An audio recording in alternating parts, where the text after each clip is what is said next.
Hi everyone, I'm going to show you how to install your Nap-Up onto your high back booster. It's recommended to do so outside of the car, so go ahead and take the booster outside of the car.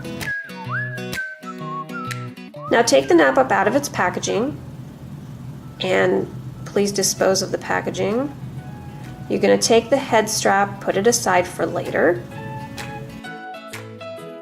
Now for safety reasons, it's extremely important to make sure that the narrow ends of these two Nap-Up rotating side tabs are inside the plastic flap, like so.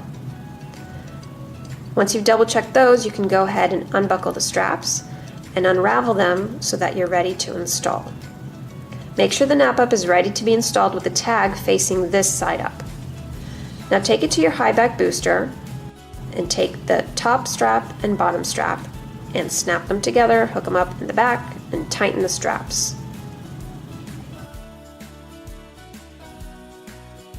Click the straps together, and you're going to want to hold the Nap-Up with one hand as you tighten the strap with the other hand. Make sure that the Nap-Up is secure, and tighten the straps more if you need to. And with most high back boosters, there's no need for the extra straps, so you can secure this with the Velcro like so.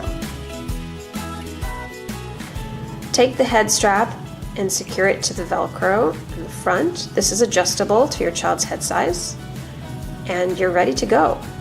Place the high back booster back in your car securely and drive safely. It's that easy.